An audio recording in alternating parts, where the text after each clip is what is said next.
Hello guys, today is 5th of May and we'll be covering the following articles. Joblessness on the rise in India. India के अंदर जो unemployment है वो rise पे है, वो कैसे बढ़ रही है उसके बारे में बात करेंगे. Moving on to the next one, the submarine technology that India wants. Recently France की जो कंपनी थी जिसने कि प्रोजेक्ट 75 में और प्रोजेक्ट 75 के लिए बिडिंग के लिए कहा था, उन्होंने रिसेंटली कहा है कि हम बिड नहीं करेंगे. तो उसके बारे में ही पूरी बात है कि सबमरीन टेक्नोलॉजी क्या है जो इंडिया को चाहिए और क्या क्या इश्यूज़ हैं, इसके बारे में पूरा डिटेल में ये आर्टिकल है. Moving on to the next one, a defining movement for Indian Indo German ties. तो रिसेंटली जैसे पता है कि Indian prime minister is on tour of Denmark, Germany and the other country. So how this visit will enhance into the German and Indian ties? This is the moment for defining the perfect relationship between both the countries. This is the one article we will be covering today. Moving on to the next one, Turkey's foreign policy reset. तो recently एमिड जो अभी crisis चल रहा है Ukraine और Russia के बीच में, तो उसको देखते हुए टर्की ने अपनी जो फॉरेन पॉलिसी है उसके अंदर कुछ चेंजेस लेके आए हैं वो लोग, तो उसके बारे में बात करेंगे. Moving on to the next one, India slips to 150 in press freedom index. तो रिसेंटली जो प्रेस फ्रीडम इंडेक्स आई है उसके अंदर इंडिया की जो रैंकिंग है वो 142 से 150 में नीचे गिर गई है, तो उसके बारे में एक आर्टिकल है. Moving on to the next one, ONDC push could boost small retailers online. तो रिसेंटली जो ऑनलाइन डिलीवरी मैकेनिज़्म है उसके अंदर कि जो डिजिटल कम्युनिकेशन ऑनलाइन डिलीवरीज़ के अंदर वो कैसे स्मॉल रिटेलर्स की जो सेल है उसको बूस्ट करेगा, उसके बारे में एक आर्टिकल है. These are the 6 article will be covering today. And moving on to the very first article, joblessness on the rise in India. इसका कॉन्टेक्स्ट क्या है कि after years of refusing to recognise there is a job crisis in India, अब government क्या कर रही है, वो डेटा को भी मिस इंटरप्रेट कर रही है. ये डेटा क्या है कि एज कम्पेयर टू 8% पर एनएम GDP ग्रोथ 2004 से 14 के बीच में 7.5 million new non farm jobs created each year over 5 to 12. The number of new non-farm jobs generated between 13 and 19 was only 2.9 million, when at least 5 million were joining the labor force annually. कि लोग labour force तो join कर रहे हैं but जो job rise वो नहीं हो रहा. के शेप्ड रिकवरी, ये अभी एक टर्म आगे आएगा, तो एक इकोनॉमिक कॉन्सेप्ट है. तो लेट्स सी व्हाट इज के shaped recovery. A K-shaped recovery occurs when following a recession, different parts of the economy recover at different rates, time और magnitude. This is in contrast to an even uniform recovery. अब जैसे pandemic के बाद क्या हुआ था, जैसे कुछ सेक्टर्स हैं जैसे टेक्नोलॉजी, लार्ज कैप्स, मैन्युफैक्चरिंग, ये तो बढ़ रही है, बट कुछ सेक्टर्स हैं वो उस लेवल पे, प्री पेंडेमिक लेवल पे ग्रो नहीं कर रहे हैं. अब इनफैक्ट इनमें ग्रोथ हो ही नहीं रहा है. इसका एक एग्जांपल हो सकता है स्मॉल बिजनेसेस या टूरिज्म इंडस्ट्री भी आप देख रहे हो बहुत स्लो ग्रो कर रही है. तो ये कैसे हो गया, एक रोमन लेटर के की तरह हो गया. It leads to changes in the structure of the economy or the broader society as economic outcomes and relations are fundamentally changed. This type of recovery is called K-shaped because the path of different parts of the economy when charted together may diverge, resembling the two arms of the Roman letter K. Unpaid family labour. अब ये इस report के बारे में ही है कि report क्या क्या बोल रहा है और क्या इसमें कितना फैक्ट वो सब्सटेंशिएट कर रहा है या और कितनी चीज़ें corroborate नहीं कर रहा. It is said that between 1718 and 1920, worker participation rate and labor force participation rate is rising, showing improvement in the labor market. But the point is, when the economic slowing down, ये दोनों चीज़ें कैसे बढ़ी हैं? Because unpaid family labor within self-employed household mostly by women. इसका एक बहुत बड़ा रीज़न था कि ये दोनों तो बढ़ा, अब इकोनॉमी तो ग्रो ही नहीं कर रही है. Manufacturing employment increased between 1718 and 1920 by 1.8 million. ये टेक्निकली करेक्ट है, बट जो 2011-12 और 17-18 है उसके कंपैरिजन में जो ये अपना एम्प्लॉयमेंट मैन्युफैक्चरिंग में है वो एब्सोल्यूट टर्म्स में 3 मिलियन से घटा है. अनदर आर्गूमेंट इज़ दैट कि जो GDP है वो फिजिकल ईयर 2022 में रिटर्न कर रहा है प्री कोविड लेवल पे, without workers returning to work and MSMEs recovering too. But यहाँ पे एक इंपॉर्टेंट बात है कि जो ऑर्गेनाइज्ड इकोनॉमिक एक्टिविटी है वो रिकवर कर सकती है, भले ही ऑर्गेनाइज्ड एक्टिविटीज़ उससे पार्टिसिपेट करें या ना करें.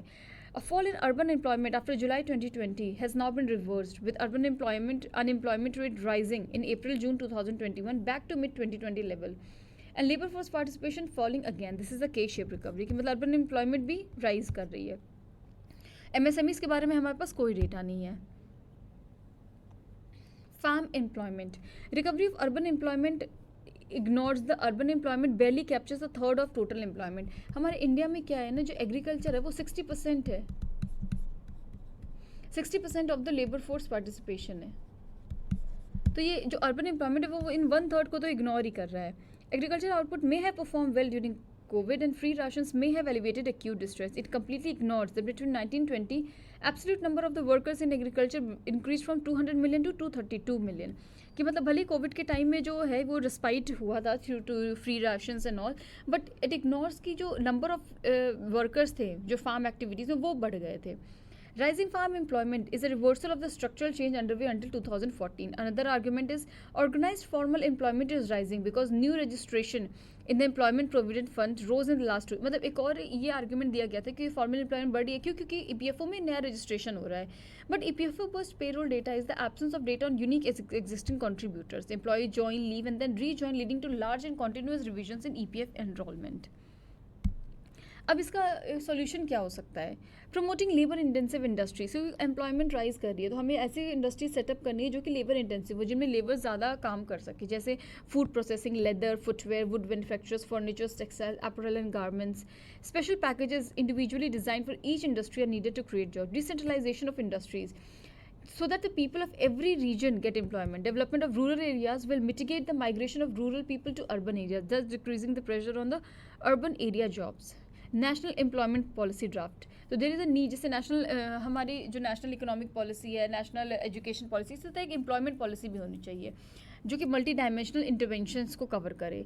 Then underline principle for the national employment policy में include enhancing human capital, sufficient number of decent quality jobs for all citizens, equity in the labor market, convergence in various initiatives, supporting the private sector to become the major investor, and supporting self-employed persons by strengthening their capabilities to improve their earnings. तो ये सब चीज़ें जो हैं वो government कर सकती है क्योंकि ये जो अनएम्प्लॉयमेंट है वो बहुत मेजर क्राइसिस है. एंड जैसे कि हमें पता है कि इंडिया का एक मेजॉरिटी ऑफ द पॉपुलेशन है वो यंग है, जिसे हम ये भी कहते हैं डेमोग्राफिक डिविडेंड जो है इंडिया का, वो भी बहुत ही यंगर पॉपुलेशन है. तो ये बर्डन ना बने, इसी के लिए बहुत ज़रूरी है कि गवर्नमेंट कुछ स्टेप्स ले, because in long time this demographic dividend will turn into a burden. Next news पे चलते हैं.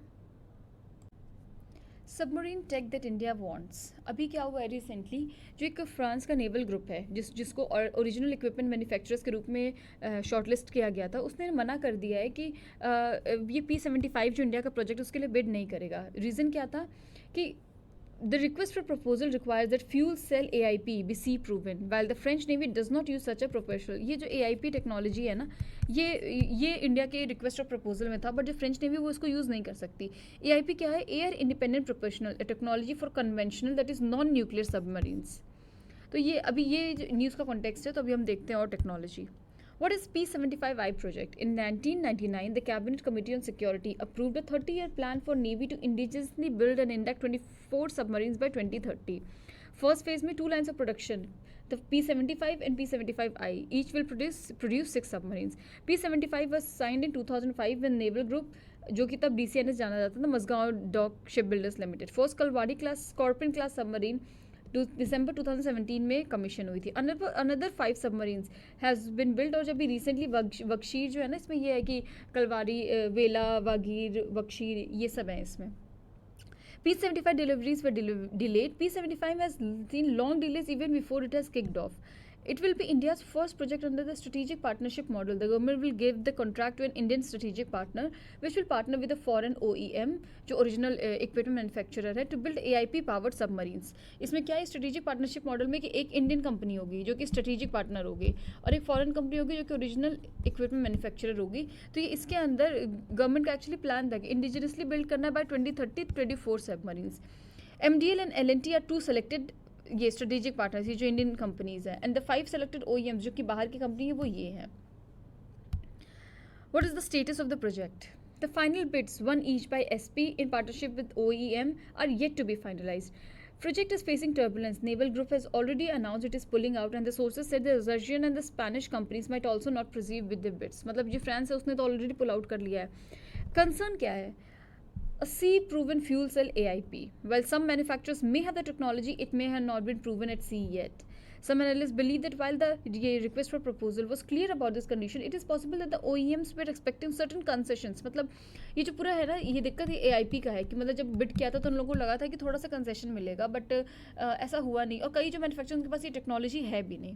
Another problem for OEM is the transfer of technology which is built into the process. मतलब कि जो strategic partnership model है इसमें transfer of technology का भी एक क्लॉज है कि आप बनाएंगे तो हम पार्टनरशिप में, but eventually you will transfer the technology as well. वरना फिर ये स्ट्रेटेजिक पार्टनरशिप का मतलब ही क्या हुआ. OEMs are unwilling to share all the expertise, especially the niche technologies that they have built. According to experts, even if all goes smoothly here onward, the first P-75 ICE submarine can be commissioned is around 2032. अब ये AIP क्यों चाहिए navy को?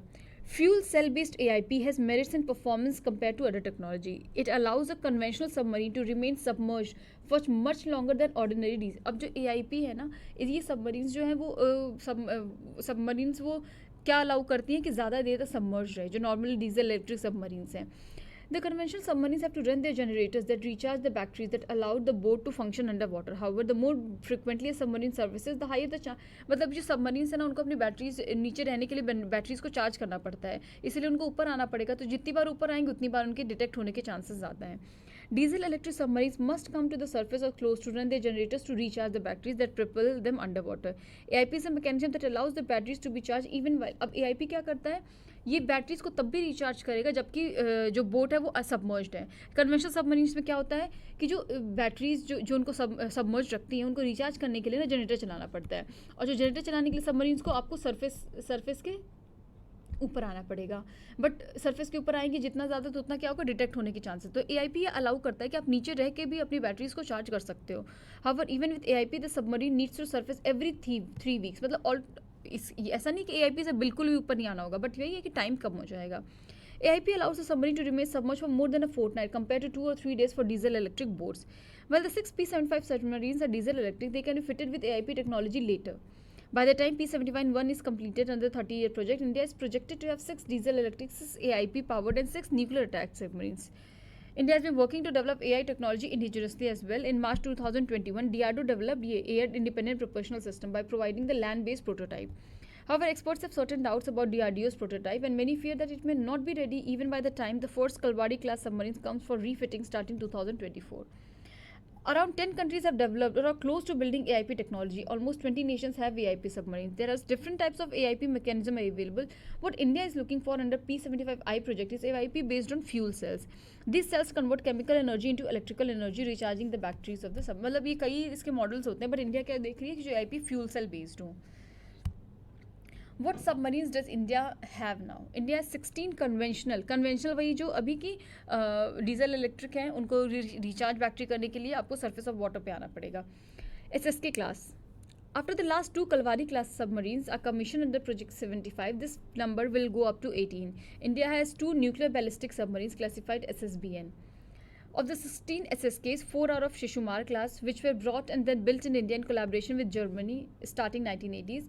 8 are Kilo class or Sindhu Ghosh class submarine brought from Russia between 1984 and 2000, and 4 were Kalwari class built in India at MDN, Mazgaon जो है. अब इसके AIP के drawbacks क्या हो सकते हैं? Installing AIP increases the length and weight of the boat, requiring pressurized liquid oxygen storage on board and supply for all the 3 technologies. And submarines unit cost increased by around 10. कि मैं ये जब AIP आप लगा दोगे ना तो जो वेट और लेंथ है बोट का वो बढ़ जाएगा, तो इससे क्या होगा, प्रेशराइज लिक्विड ऑक्सीजन का स्टोरेज ऑन बोर्ड और सप्लाई, ये भी आपको ध्यान रखना होगा. और इससे पूरे जो सबमरीन को बनाने का कॉस्ट है वो भी अराउंड 10% इंक्रीज होता है, विच इज़ अलॉट. तो वही है, इसमें क्या है, AIP टेक्नोलॉजी और जो कन्वेंशनल सबमरीन की जो वर्किंग है और AIP से क्या हेल्प मिलेगी, तो ये इंपॉर्टेंट है. और फिर देन इंडिया का जो स्कॉर्पियन क्लास प्रोजेक्ट 75 है, प्रोजेक्ट 75I है, ये सब आपको प्रीलिम्स के लिए ध्यान रखना है. और रिसेंटली क्योंकि जो वक्शीर है P-75 की जो 6 थी ना, वो अभी कमीशन हुई है जो वक्शीर, तो ये भी आप ध्यान में रखना. नेक्स्ट न्यूज़ पे चलते हैं. ONDC push could boost small retailers online. तो कॉन्टेक्स्ट क्या है कि जो department of promotion of industry and internal trade है, उसने रिसेंटली अपना open network for digital commerce start किया है लिमिटेड स्केल पर, ताकि जो छोटे मर्चेंट्स हैं, छोटे स्टोर्स हैं, वो उन टेक्नोलॉजीज़ को यूज़ कर सके जो कि फ़िलहाल जो बड़े ई कॉमर्स जायंट्स है लाइक अमेजॉन एंड फ्लिपकार्ट वही यूज़ कर पा रहे हैं. ऑलराइट, तो इससे क्या होगा, इससे क्या फ़ायदा होगा कि ई कॉमर्स जो है ओपन सोर्स हो जाएगा, ओपन हो जाएगा, जिससे कि प्लेटफॉर्म चाहे छोटा रिटेलर हो चाहे बड़ा रिटेलर हो, सभी तरह के लोग एक्सेस उसको कर पाएंगे. Processes that could be open sourced with this project, कि कौन से प्रोसेसेस को ओपन सोर्स किया जा सकता है. तो कुछ ऑपरेशनल एस्पेक्ट्स हैं लाइक ऑनबोर्डिंग ऑफ सेलर्स, कि सेलर्स को किस तरीके से ई कॉमर्स प्लेटफॉर्म पे लाना है, वेंडर डिस्कवरी, कौन से कोई पर्टिकुलर कमोडिटी के लिए कौन सा वेंडर है तो वो डिस्कवरी, प्राइस डिस्कवरी कि कौन सा प्राइस सेट करना है, प्रोडक्ट कैटलॉगिंग, ये सब चीज़ें क्या होगा, इनको ओपन सोर्स बनाया जा सकता है जैसे कि यूपीआई में है. Alright, An executive of e-commerce company has said that if mandated, this could create problems for large e-commerce companies which have proprietary processes and technologies deployed for these segments of operation. अब कुछ लोग ऐसे कह रहे हैं कि इससे क्या होगा अगर इसको लॉन्च कर दिया जाता है, तो इससे जो बड़े ई कॉमर्स जायंट्स हैं, ई कॉमर्स कंपनीज़ हैं, उनको प्रॉब्लम हो सकती है, क्योंकि उनके पास प्रॉपर टेक्नोलॉजी है, वो बहुत पैसा खर्च कर चुके हैं इस तरीके के ऑपरेशंस के लिए. Alright, fear of monopolies. तो करेंटली इंडिया का जो डिजिटल बिजनेस है वो कुछ मेजर ई कॉमर्स जायंट्स द्वारा ही कैप्चर्ड है, like Amazon, Flipkart, Zomato and Swiggy.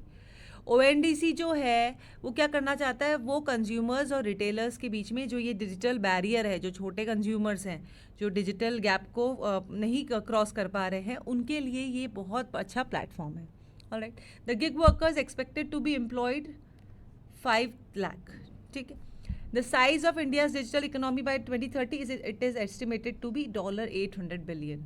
Total sales expected to be clocked by the kiranas by 2020 1.5 trillion. So छोटे stores जो हैं उनकी sales जो है वो कितनी रहेगी, $1.5 trillion की. So it is a very big amount. GMV contributions of small town shoppers on e-commerce. तो जो छोटे town shoppers हैं उनका जो contribution है वो रहेगा $150 billion का.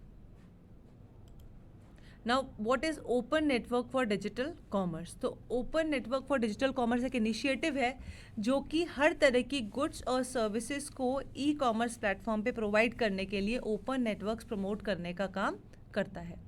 It will be based on open source methodology using open source protocols independent of any specific platform. तो इसकी जो मेथोडोलॉजी होगी वो बिल्कुल ओपन सोर्स होगी, इसमें ओपन सोर्स प्रोटोकॉल्स का यूज़ किया जाएगा. Alright, it lies in the middle of interfaces hosting the buyers and sellers. तो ये बायर्स और सेलर्स के जो इंटरफेस है उस इंटरफेस के बीच में लाई करता है. ये एक तरीके से लिंक क्रिएट करता है बिटवीन बायर्स एंड सेलर्स. अभी तक जो बायर्स साइड है it is being hosted by Paytm, whereas the sellers side interface is being hosted by other players like GoFrugal etc. When a buyer searches for an item on Paytm app for which ONDC has gone live, the app will connect to the ONDC platform, which will connect it to the seller side interface that will list all the sellers that have listed that particular item. तो जैसे Paytm पे हम कुछ search करते हैं तो जब ONDC live हो जाएगा तो ये क्या करेगा कि पेटीएम से ये जो ऐप होगी कनेक्ट होगी ONDC प्लेटफॉर्म पे, और जितने भी उस पर्टिकुलर कमोडिटी के सेलर्स हैं उनको ये उसमें लिस्ट कर देगा. On the ONDC, there will be several other back-end partners such as logistic services providers, enterprise resource planners, e-commerce store hosting service providers, etc. Alright? तो ONDC में क्या होगा, बहुत सारे back-end partners भी होंगे जिनका कि कोई डायरेक्ट रोल नहीं है, वो सिर्फ back-end से अपना सर्विस प्रोवाइड करते हैं, like enterprises, source planners, e-commerce store hosting service providers. तो ये सब चीज़ जो हैं बैक-एंड में काम करेंगे. What is the aim of the project. इसका एम क्या है, इसका एम है कि एक ओपन सोर्स नेटवर्क क्रिएट किया जाए ताकि बायर्स और सेलर्स के बीच में जो गैप है, डिजिटल डिवाइड है, उसको ख़त्म किया जा सके. It is expected to digitize the entire value chain, standardize operations, promote inclusion of suppliers and derive efficiency in logistics and enhance value for consumers. तो ये क्या करेगा कि जो वैल्यू चेन है उसको डिजिटाइज करने का काम करेगा, ऑपरेशंस को स्टैंडर्डाइज करेगा, सप्लायर्स को इंक्लूड करने की कोशिश करेगा, उसके अलावा लॉजिस्टिक्स में एफिशिएंसी को इम्प्रूव करेगा और कंज्यूमर्स के लिए वैल्यू को इंक्रीज करेगा. इससे डिजिटल मोनोपोलीज को भी ख़त्म किया जा सकता है. ये इसका एम है. The creation of ONDC also means access to a large repository of buyer and seller data for joining the open source platform. ONDC को बनाने से क्या फ़ायदा मिलेगा कि बायर और सेलर दोनों का डेटा की एक बहुत बड़ी रिपोजिटरी क्रिएट हो जाएगी। तो ये डेटा जो है बहुत इंपॉर्टेंट होता है। This data has so far been accumulated by large e-commerce marketplaces without them enabling access to this data for the individual sellers. Alright, open source का मतलब क्या है? It means that the code or the steps of that process is made freely for others to use, redistribute and modify. तो जैसे Wikipedia एक open source है, हम Wikipedia में जा सकते हैं, उसको फ्रीली यूज़ कर सकते हैं, उसके अलावा किसी से शेयर कर सकते हैं और उसमें अगर कुछ मिस्टेक है फैक्ट्स को तो हम उसको एडिट भी कर सकते हैं। तो ये ही ओपन सोर्स होता है।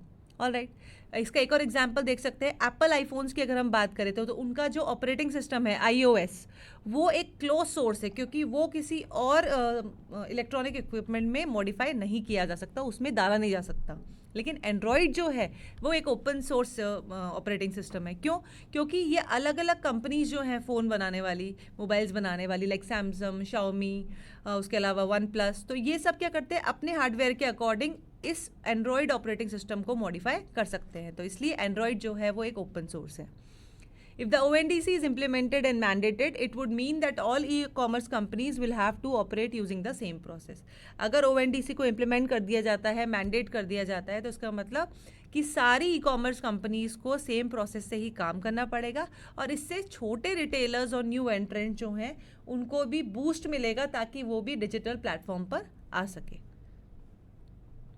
Moving on to the next slide, other government initiatives regarding e-commerce in India. तो e-commerce से related government initiatives क्या हैं e-commerce को प्रमोट करने के लिए, e-commerce में सेफ्टी इंश्योर करने के लिए? तो फरवरी 2019 में एक draft national e-commerce policy prepare की गई थी और उसमें क्या था कि 6 जो मेजर इश्यूज हैं उनको एड्रेस करने की कोशिश की गई थी, like commerce market places, regulation के जो इश्यूज हैं, infrastructure development, data, stimulating digital domestic digital economy and export promotion through e commerce. तो ये मेजर 6 इश्यूज एड्रेस किए गए थे। Department of commerce initiated an exercise and established a think tank on framework for national policy on e commerce and a task force under it to deliberate on the challenges confronting India in the arena of digital economy and electronic commerce. तो department of commerce ने एक तरीके से framework for national policy on e commerce के लिए और एक task force भी उन्होंने गठित की थी, एक थिंक टैंक भी गठित किया था ताकि डिजिटल इकोनॉमी और इलेक्ट्रॉनिक कॉमर्स या ई कॉमर्स में जो भी इश्यूज हैं उनको एड्रेस किया जा सके।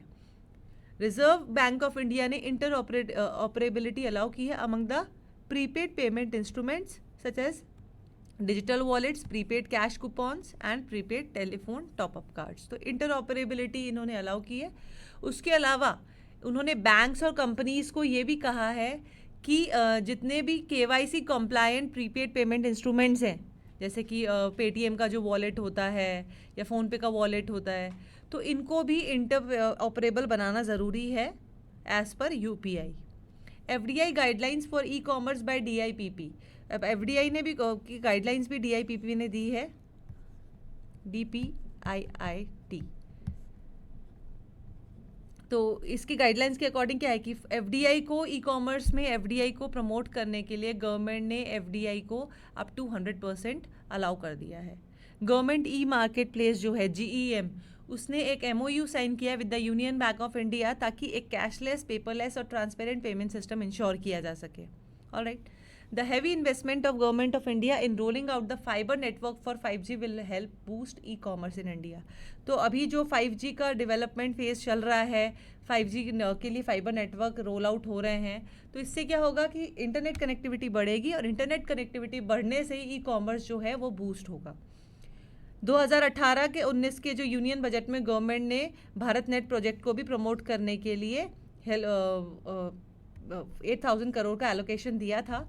और ये भारत नेट प्रोजेक्ट करेगा क्या? ये 1.5 लाख ग्राम पंचायत को करने का काम, इसका एम क्या था? 1.5 लाख ग्राम पंचायत को ब्रॉडबैंड सर्विसेज प्रोवाइड करना। तो इससे भी गाँव में इंटरनेट कनेक्टिविटी बढ़ेगी और इससे ई कॉमर्स को बूस्ट मिलेगा। तो so these are all the initiatives to boost e-commerce in India. Alright, उसके अलावा हमने डिस्कस किया ONDC क्या है, इसका एम क्या है, ओपन सोर्स क्या होता है, इससे क्या फ़ायदा होगा छोटे रिटेलर्स को, बड़े जो जायंट्स हैं, बड़े ई कॉमर्स जायंट्स हैं, उनको क्या इशू हो सकता है इससे। So this is all in this news. Now moving on to the next. India slips to 150 in the press freedom index. तो कॉन्टेक्स्ट क्या है कि हाल ही में world press freedom index launch किया गया है और उस अकॉर्डिंग इंडिया की रैंक लास्ट टाइम से 8 पोजीशंस गिरकर 142 से 150 पे पहुंच गई है. The rankings of India's neighbors have also slid down with the index placing Pakistan at 157th position, Sri Lanka 146th, Bangladesh 162 and Myanmar 176th position. And सिर्फ नेपाल को छोड़ के, इंडिया के नेबर्स में सिर्फ नेपाल को छोड़ के बाकी सारी नेबरिंग कंट्रीज़ की रैंकिंग गिरी है. पाकिस्तान 157th पोजीशन पे है, श्रीलंका 146 पे, बांग्लादेश 162nd पोजीशन पे है एंड म्यांमार 176 पोजीशन पे है. वर्ल्ड प्रेस फ्रीडम इंडेक्स की बात करें तो 2002 से हर साल इसे रिपोर्टर्स विदाउट फ्रंटियर्स द्वारा पब्लिश किया जाता है. अब रिपोर्टर्स विदाउट फ्रंटियर्स की अगर हम बात करें तो ये एक इंडिपेंडेंट एनजीओ है जिसका यूनाइटेड नेशंस में, यूनेस्को में, काउंसिल ऑफ यूरोप में या फिर इंटरनेशनल ऑर्गेनाइजेशन ऑफ फ्रैंकोफोनी में एक कंसल्टेटिव स्टेटस है. ऑलराइट. OIF की अगर हम बात करें, इंटरनेशनल ऑर्गेनाइजेशन ऑफ फ्रैंकोफोनी, तो ये एक 54 फ्रेंच स्पीकिंग नेशंस का ग्रुप है. The index ranks countries and regions according to the level of freedom available to journalists. Obviously world press freedom index है तो इसमें क्या देखा जाता है कि कोई भी कंट्री अपनी कंट्री के प्रेस को या जर्नलिस्ट को कितनी फ्रीडम दे रही है. However it is not an indicator on the quality of journalism. लेकिन ये एक इंडिकेटर नहीं है कि जर्नलिज्म की क्वालिटी कैसी है. पैरामीटर्स कौन कौन से हैं इसके लिए? Pluralism, media independence, media environment and self censorship, legislative framework, transparency, quality of infrastructure and supports the production of news and information. तो बहुत सारे पैरामीटर्स हैं जिस पर कि इस इंडेक्स को तैयार किया जाता है, लाइक प्लूरलिज्म, मीडिया की इंडिपेंडेंस कितनी है, मीडिया का इन्वायरमेंट क्या है, सेल्फ सेंसरशिप कितना मीडिया जो मीडिया हाउसेस हैं वो अपने आप पे अप्लाई करते हैं, लेजिस्लेटिव फ्रेमवर्क क्या है, ट्रांसपेरेंसी कितनी है, इंफ्रास्ट्रक्चर कैसा है. तो इन पैरामीटर्स पर इस इंडेक्स को तैयार किया जाता है. ग्लोबल सिनेरियो की अगर बात करें तो जर्नलिज्म इज़ कम्प्लीटली और partly blocked in over 70% of the 180 countries. तो जर्नलिज्म जो है वो ओवर 70% ऑफ द कंट्रीज़ में, जो टोटल कंट्रीज़ 180 कंट्रीज़ जिनके बिहाफ पर इस इंडेक्स को बनाया गया है, उन 180 कंट्रीज़ में से 70% कंट्रीज़ में से ज़्यादा में जर्नलिज्म को ब्लॉक किया गया है. The report has raised concerns about the larger Asia-Pacific region as well as several nations in attempt to curb freedom of press have in place draconian laws on sedition, state secrets and national security. तो इस report में ये भी concern उठाया गया है कि जो एशिया पैसिफिक रीजन है या जो दूसरे और नेशंस हैं वो फ्रीडम ऑफ प्रेस को बहुत ज़्यादा कर्ब करने की कोशिश करते हैं on the name of sedition, states secrets and national security.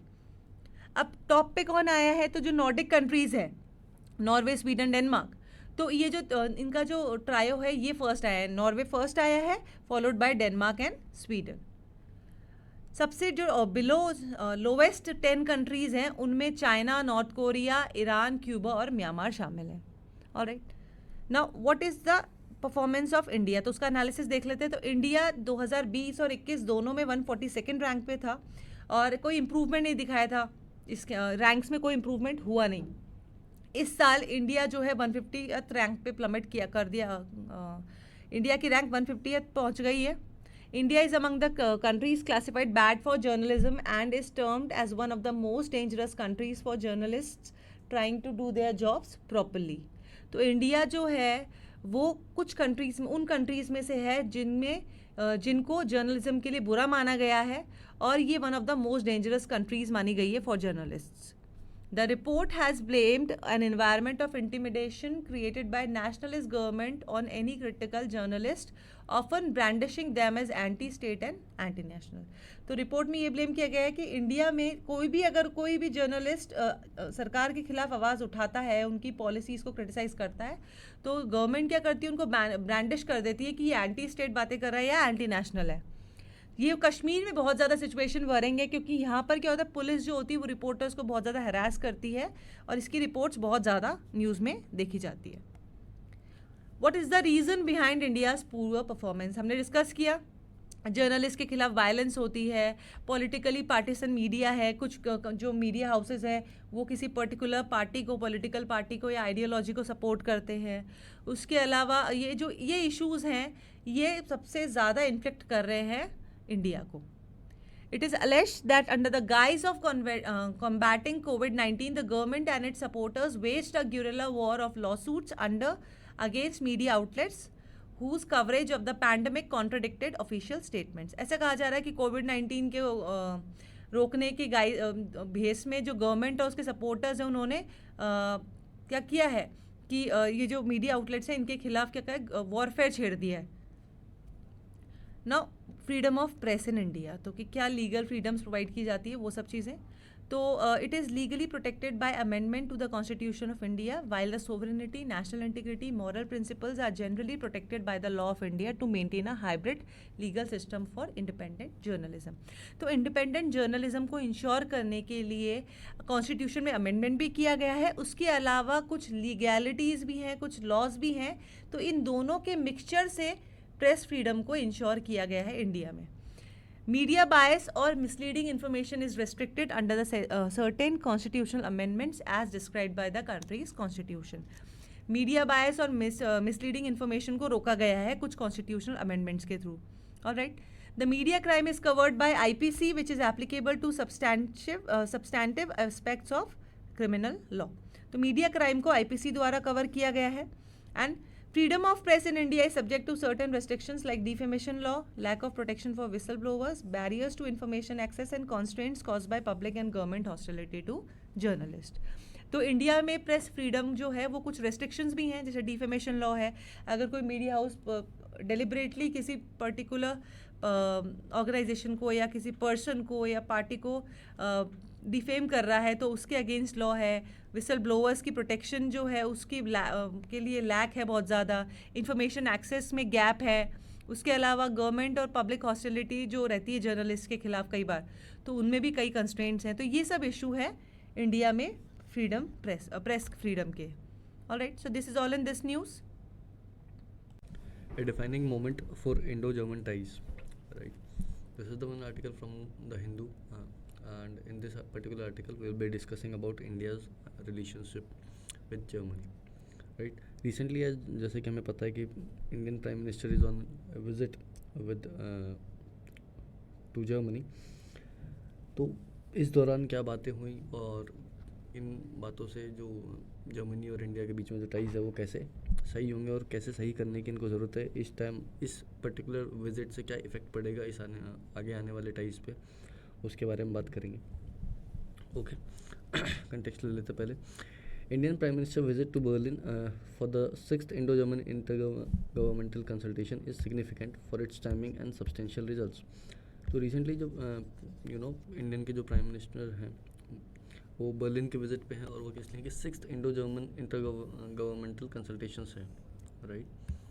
तो सबसे पहले तो यही एक इम्पॉर्टेंट बात हो गया कि इंडो जर्मन इंटरगवर्नमेंटल कंसल्टेशंस क्या होते हैं, क्यों होते हैं, कितने टाइमिंग के बाद होते हैं। सबसे पहले यही हम अगर UPSC के प्रीलिम्स में आने के थोड़े से चांसेस हैं, ज़्यादा नहीं लेकिन बहुत ही वहीं से चांसेस है कि हाँ कि एक स्टेटमेंट के अंदर आपसे ये पूछ सकता है, राइट। अगर जर्मनी का स्टेटस या फिर करंट स्टैंड देखते हैं यूक्रेन रशिया के ऊपर, तो जर्मनी जो है वो एक रिलेक्टेंट प्लेयर रहा है हमेशा से ही। वो ऑन द नेगेटिव साइड वो हमेशा से ही जो रशिया के खिलाफ मूवमेंट चलाता रहा है। उसके अलावा यूक्रेन वाले अगर स्टेटस पे बात करते हैं तो यूक्रेन के लिए भी यूक्रेन पे जो इन्वेड किया है रशिया ने, उसके लिए भी उसको क्रिटिसाइज़ किया गया है, राइट। तो अगर अब देखा जाए तो जर्मनी इस क्राइसिस के बीच में इंडिया के साथ टाइज क्यों बढ़ाना चाहता है, इसका रीज़न क्या है, इसके बारे में बात करते हैं। Russia's invasion to Ukraine set back Germany search for strategic autonomy. ये जब रशिया ने इन्वेजन किया यूक्रेन के ऊपर तो जर्मनी का जो एक स्ट्रेटेजिक ऑटोनॉमी वाला जो एम था उसको एक सेटबैक लगा, धक्का लगा, जिसके कारण कि उसको और आउटलुक अपना जो पर्सपेक्टिव वो फैलाना पड़ रहा है कि हम इस पर्टिकुलर एरिया को छोड़ के और कहाँ इन्वेस्ट या फिर और कहाँ फोकस कर सकते हैं। तो उसके कारण एक इंडिया और इंडो पैसिफिक जो रीजन है उसके ऊपर अब जर्मनी फोकस कर रहा है, अब इस पर्टिकुलर रीजन पे ही क्यों कर रहा है? क्योंकि ये स्ट्रेटेजिकली भी और इकोनॉमिकली भी बहुत क्रूशियल है। क्योंकि जो सैंक्शन अभी रशिया के ऊपर लगाए गए हैं डिफरेंट कंट्रीज़ ने, वो ग्लोबल इकोनॉमिक इम्पैक्ट करेंगे। और उसके अलावा पेंडेमिक तो है, उनके पेंडेमिक की वजह से जो इकोनॉमिक इम्पैक्ट और सैंक्शंस की वजह से जो इकोनॉमी के ऊपर इफेक्ट पड़ेगा, उनका भी एक बहुत बड़ा रोल है, जिसके कारण कि जो जर्मनी है वो इस पर्टिकुलर एरिया की साइड फोकस कर रहा है, राइट। इसके अलावा जो यूक्रेन क्राइसिस है, उसने एक अर्जेंसी क्रिएट कर दी है कि इंडिया को अगर पार्ट बना जाए इंडो पैसिफिक पॉलिसी का, तो वो जर्मनी को काफ़ी मदद कर सकता है अपना एक खुद का स्टैंड लेने के लिए, या फिर कह सकते हैं कि उसका जो पोजीशन है अभी हाल फिलहाल इंडो पैसिफिक रीजन के अंदर, अगर उसको और इम्प्रूव करना है और स्टेबल करना है, तो उसमें इंडिया का हाँ रहना बहुत ज़्यादा ज़रूरी है। Okay, moving on, India and Germany relations. तो जर्मनी और इंडिया के रिलेशंस कैसे थे?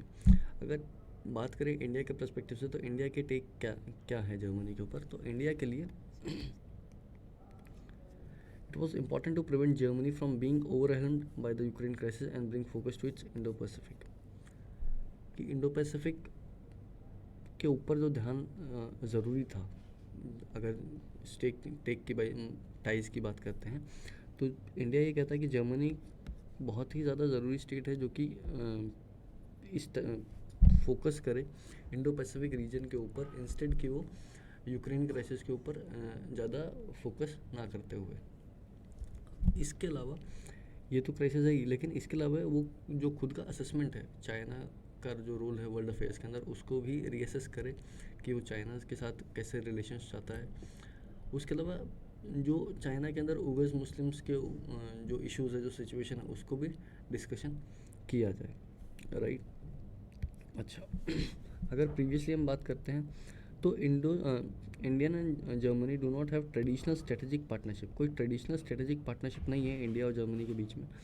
ये एक ग्रीन पार्टनरशिप है जो कि बेस्ड है trade, investment, technology, collaboration, skill development और सस्टेनेबिलिटी के ऊपर बेस्ड है, राइट। इसके अलावा इन बेसिस के अलावा कई सारे इनिशिएटिव्स हैं जो कि इंडियन एंड जर्मनी ने कर रखे हैं, जैसे कि इंडो जर्मन एनर्जी फोरम हम कह सकते हैं, एक एनवायरमेंटल फोरम है, और अर्बन मोबिलिटी के लिए एक पार्टनरशिप की गई थी पिछले सालों में, राइट। इसके अलावा स्किल डेवलपमेंट और साइंस एंड टेक वाले सेक्टर के अंदर भी दोनों के कंट्रीज़ के बहुत ही अच्छे इनिशिएटिव्स हैं, राइट।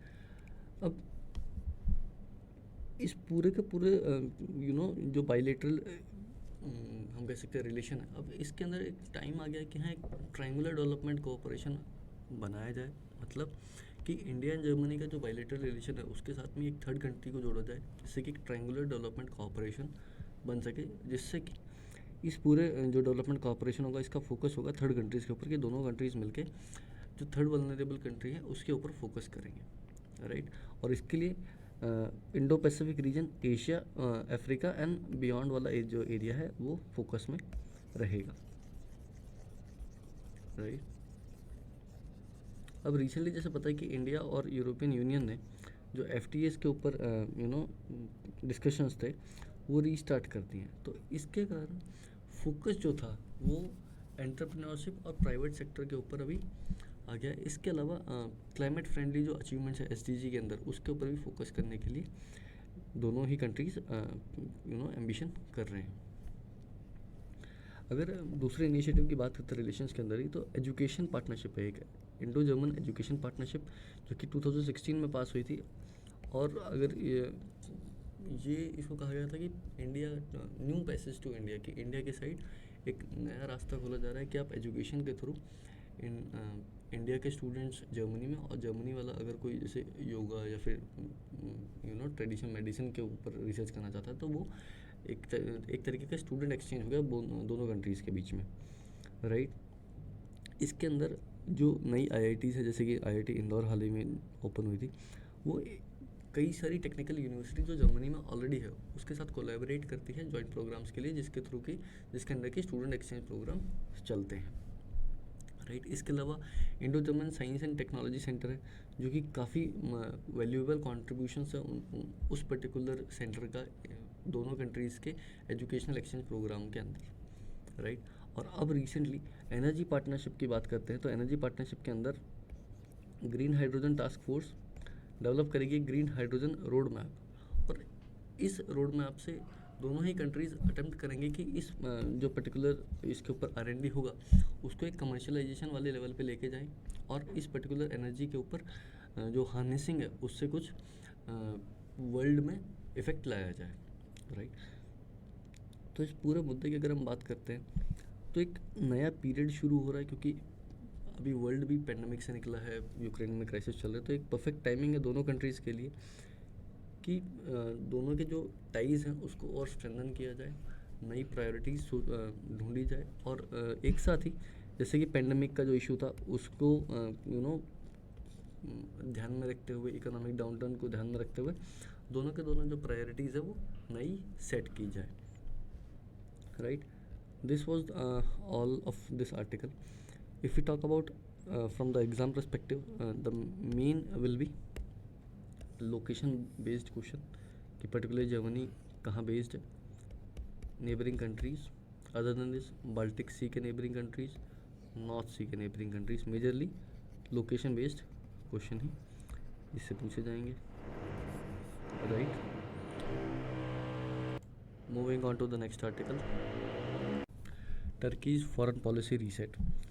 तो रिसेंटली जैसा कि हमने देख रहे हैं कि वॉर चल रहा है यूक्रेन के अंदर, और काफ़ी और भी इश्यूज वर्ल्ड वाइड चल रहे हैं, पेंडेमिक अभी निकला है, geopolitical challenges all over the world है। तो इसको देखते हुए जो टर्की के प्रेसिडेंट है उन्होंने अपने जो रिलेशंस हैं उनको रीसेट करने का सोचा है, उनको चेंज करने का सोचा है, किसके साथ, वेस्ट एशियन नेबर्स के साथ, जिससे कि वो आगे आने वाली जो सिचुएशन होगी सीरियस उनसे कोप करने के लिए एक सही पोजीशन के ऊपर हों, राइट। अगर इस बात को देखा जाए तो अभी रिसेंटली टर्की ने किन किन कंट्रीज़ के साथ अपने रिलेशंस सुधारने की कोशिश करी, अगर उसके बारे में बात करते हैं तो recently to improve relations Turkey transferred a criminal case against 26 Saudi nationals to the kingdom itself, कि टर्की के अंदर सऊदी नेशनल्स के ऊपर जो क्रिमिनल केसेस चल रहे थे उसको ट्रांसफ़र सऊदी के अंदर ही कर दिया है।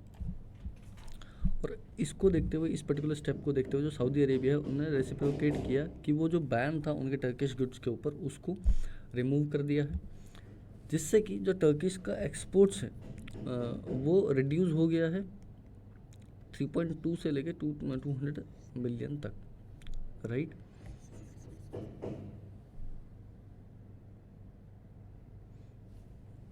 क्योंकि जो बैन था तो उस टाइम, एक तो आज आवाज़ बहुत आ रही है, and okay, moving on to the next part.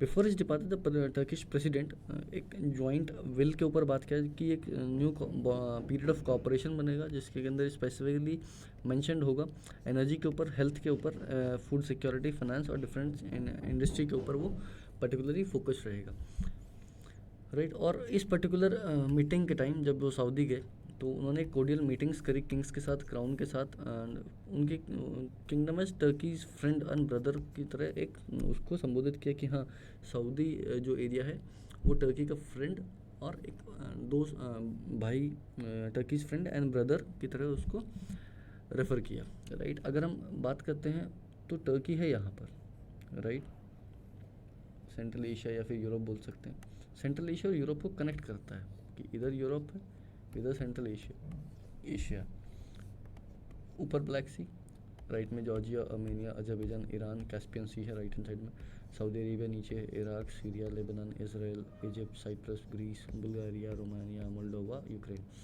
ये पर्टिकुलर एरिया है जो कि रिसेंटली न्यूज़ में है और इससे प्रीलिम्स में क्वेश्चन आने के पूरे चांसेस है।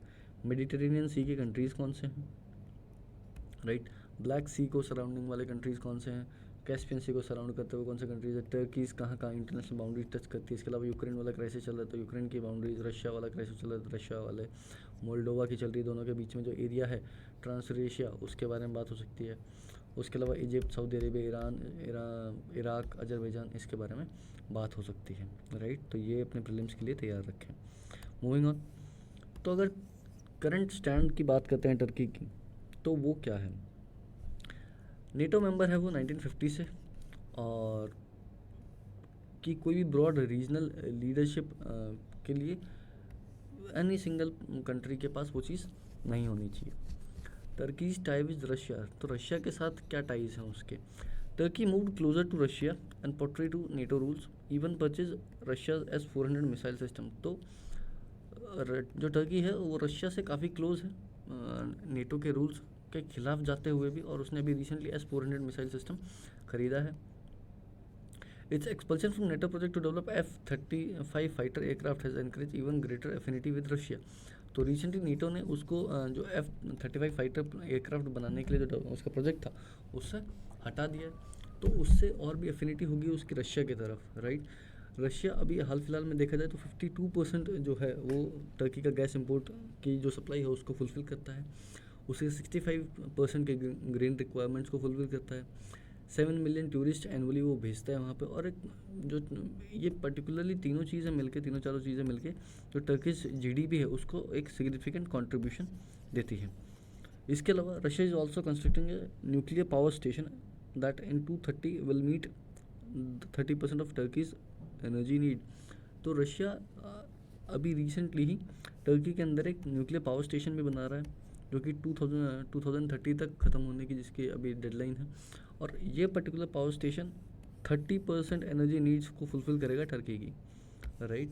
अगर हम ओवरऑल इसके ट्रेड की बात करते हैं तो बायलैटरल ट्रेड जो है वो दोनों कंट्रीज़ के बीच में $30 बिलियन का था, राइट। इसके अलावा जो दोनों कंट्रीज़ है वो एक 930 टर्क स्ट्रीम गैस पाइपलाइन के थ्रू बॉन्ड करते हैं, जो कि बाईपास करते हैं यूक्रेन को, और दोनों कंट्रीज़ को लिंक करती है थ्रू ब्लैक सी, राइट। तो ब्लैक सी का जो लोकेशन है ये काफ़ी इंपॉर्टेंट पड़ जाता है प्रीलिम्स पर्सपेक्टिव से।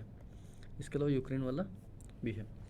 डायरेक्ट अगर टॉपिक की बात करें तो टर्क स्ट्रीम गैस पाइपलाइन कहाँ पर है या किन दो कंट्रीज़ के बीच में, ये भी एक क्वेश्चन बन सकता है।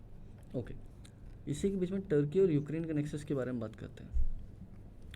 तो यूक्रेन, ये तो हो गया रशिया, इसके बाद यूक्रेन वाला देखते हैं। तो जो यूक्रेन है वो 15% टर्की के ग्रेन इंपोर्ट को फुलफ़िल करता है, और मिलियन टूरिस्ट वो उनकी कंट्रीज़ में भेजता है। अर्ली 2020 फेब की बात करते हैं तो दोनों कंट्रीज एक FTA के अंदर एंटर हुए थे, और एक डिफेंस कॉरपोरेशन एग्रीमेंट भी था, राइट। इसके अलावा जो यूक्रेन है वो एक टर्की के जो लीथल अनमैन्ड ड्रोन है इसके लिए भी सप्लाई प्रोवाइड करता है, राइट। ओके, टर्की का स्टैंड देखें ऑनगोइंग क्राइसिस के ऊपर, रशिया यूक्रेन वॉर के अंदर जो ऑनगोइंग चल रहा है अभी, अगर उसके ऊपर टर्की का स्टैंड देखते हैं तो टर्की हमेशा ही कमिटेड रहा है एक स्ट्रेटेजिक ऑटोनॉमी के साइड, और यूक्रेन की कॉन्फ्लिक्ट जो है उसको वॉर बोला है इन टर्म्स ऑफ मॉन्ट्रेक्स कन्वेंशन को ध्यान में रखते हुए उसने अपना ओपिनियन दिया है, राइट। इसके अलावा उसने जो वॉर को as an unacceptable while Turkey's official media has criticise the Russian attack, both कि रशिया ने दोनों साइड से, गवर्नमेंट वाली साइड से भी और मीडिया ने ही, दोनों ने रशिया का जो अटैक है उसको अनएक्सेप्ट करके हुए उसको रिजेक्ट किया है। It also cosponsored the UN resolution that deplored the Russia's invasion. तो रिसेंटली जब रेजोल्यूशंस आए थे UN के जनरल असेंबली के अंदर भी, सिक्योरिटी काउंसिल के अंदर भी, वहाँ पे भी टर्की ने उस पर्टिकुलर रेजोल्यूशन को सपोर्ट किया था, राइट। लेकिन उसने वेस्टर्न अलाइज को ज्वाइन करने से मना कर दिया था जब इकोनॉमिक सैंक्शंस की बात हुई थी रशिया के ऊपर, राइट। ओके, इसके अलावा अगर यूक्रेन की बात करें तो इसने यूक्रेन को भी आर्म शिपमेंट्स भेजे थे। तो देख रहे हैं कि दोनों ही कंट्रीज से Russia as well as Ukraine, with both countries Turkey is trying to maintain a proper and equal relation, right? Okay, अगर रीजनल जियोपॉलिटिक्स की बात करते हैं तो डिसएग्रीमेंट्स क्या है रशिया के साथ। Russia's concern and ambition impinge on Turkey's interest. तो रशिया के जो कंसर्न्स या फिर जो एम्बिशंस है वो टर्की के इंटरेस्ट को भी इम्पिंज करते हैं, वो उसके फेवर में नहीं जाते हैं, राइट। तो ये कोई सरप्राइजिंग नहीं है कि जब दोनों अपोजिट साइड्स वो दोनों ही अपोजिटली एक दूसरे को अपोज करते हैं, कहाँ पर, नगोर्नो कराबाख डिस्प्यूट के अंदर, जहाँ पे कि 2020 के अंदर रशिया ने बैक किया था अजरबैजान को अगेंस्ट आर्मेनिया। आर्मेनिया कौन है, रशिया कर रहा है, और टर्की ने अजरबैजान को किया था, right. Turkey is also oppose Russia's occupation of Crimea. जब 2014 के अंदर रशिया ने क्रीमिया के ऊपर, जैसे यूक्रेन में भी करा वैसे ही 2014 के अंदर क्रीमिया के ऊपर जब अटैक किया था, फिर बोल सकते हैं इन्वेड किया था, तब भी टर्की ने उसको अपोज किया था, राइट। ओके, इसके अलावा the blue homeland naval exercise जो कि ब्लैक, एजियन और मेडिटेरेनियन सीज़ के अंदर रहती है, इसके अंदर 122 शिप्स, 41 एयरक्राफ्ट और 12,000 पर्सनल्स ने पार्टिसिपेट किया था। और टर्की ने उस टाइम कहा था कि हम इस जो नेवल फोर्स है इसको हम प्लेज किया था कि हमारी जो नेवल फोर्स होगी मोस्ट पावरफुल नेवल फोर्स होगी इस पर्टिकुलर रीजन के अंदर, राइट। अगर हम बात करते हैं कि वेस्ट और टर्की के बीच में, तो वेस्ट मतलब ऐसा क्या है कि टर्की हमेशा ही एंटी वेस्ट रहता है, राइट। तो टर्की की जो नेटो अलाइज है उन्होंने ऐसा होप किया कि जब रशिया एक्सपेनिस्ट पॉलिसी अपनाएगा तो टर्की एक अच्छे मेंबर की तरह उसको अपोज करेगा, राइट।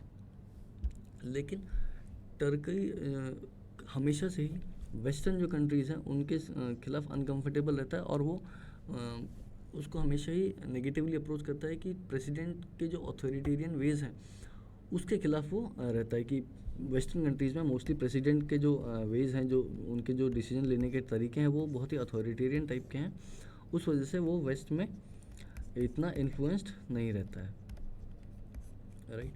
अगर हम पब्लिक की बात करते हैं तो पब्लिक भी लार्जली एंटी वेस्ट ही है। अगर जियोपॉलिटिकल टर्म्स के बारे में बात करते हैं तो Turkey sees the need to work closely with Russia. Russia के साथ वो काम करने को ज़्यादा इजी मानती है, और वो उनके लिए सही भी है। क्यों? क्योंकि जो उनको क्रूशियल इंटरेस्ट है सेंट्रल वेस्ट एशिया के अंदर, अगर उसके अंदर उसको अपना मेंटेन रखना है रिलेशनशिप या टाइज, तो रशिया का इन्फ्लुएंस ज़्यादा ज़रूरी है, राइट। तो ये पूरा होलिस्टिकली जो चेंजेस कर रही है टर्की अपने पूरे फॉरेन पॉलिसी के अंदर, तो वो हर एक पर्टिकुलर एरिया को देखते हुए उसके अंदर चेंजेस किए जा रहे हैं। और ये पर्टिकुलर अगर हम करंटली स्टैंड की बात करें या करंट क्राइसिस या फिर जो भी सिचुएशन चल रही है अगर उसको देखते हुए चल रहे हैं तो काफ़ी सही अप्रोच है। लेकिन इसी के साथ साथ टर्की को अपने खुद के रीजन पर्सनल और रीजनल दोनों के दोनों एस्पेक्ट्स जो हैं वो ध्यान में रखते हुए आगे बढ़ना चाहिए, राइट। ओके, अगर प्रीलिम्स के पर्सपेक्टिव से बात करते हैं तो दो मेजरली जो हम बात कर रहे हैं अगर देखा जाए तो लोकेशन बेस्ड क्वेश्चन नेटो, उसके अलावा ब्लू होमलैंड नेवल एक्सरसाइजेज जो हैं, सीज़ की लोकेशन एजेंसी कहाँ है, मेडिटेरेनियन सी कहाँ है, एक ये डिस्प्यूट वाला एरिया है ये बाउंड्रीज अजरबैजान आर्मेनिया वाली, नेटो ट्रांसलेट अटलांटिक अलायंस क्या होता है। उसके अलावा अगर पिछली वाली स्लाइड पर अगर हम चलते हैं तो S-400 डिफेंस सिस्टम जो कि रशिया दे रहा है, इसके बारे में पूछ सकते हैं प्री के अंदर। उसके अलावा टर्क स्ट्रीम गैस पाइपलाइन क्या होती है, राइट। बायरक्टर TB2 अनमैन्ड ड्रोन, तो काफ़ी ही प्रीलिम्स एनरिच्ड पर्टिकुलर टॉपिक है ये, इसको ध्यान से देखें। और प्रीलिम्स के अंदर इस पर्टिकुलर मेंस के लिए तो है ही ये इंपॉर्टेंट, और प्रीलिम्स के अंदर भी काफ़ी सारे सब पॉइंट्स हैं जो कि हम यूज़ कर सकते हैं। Okay, these were the 6 articles from today and we'll meet you tomorrow. Thanks for watching. Thank you.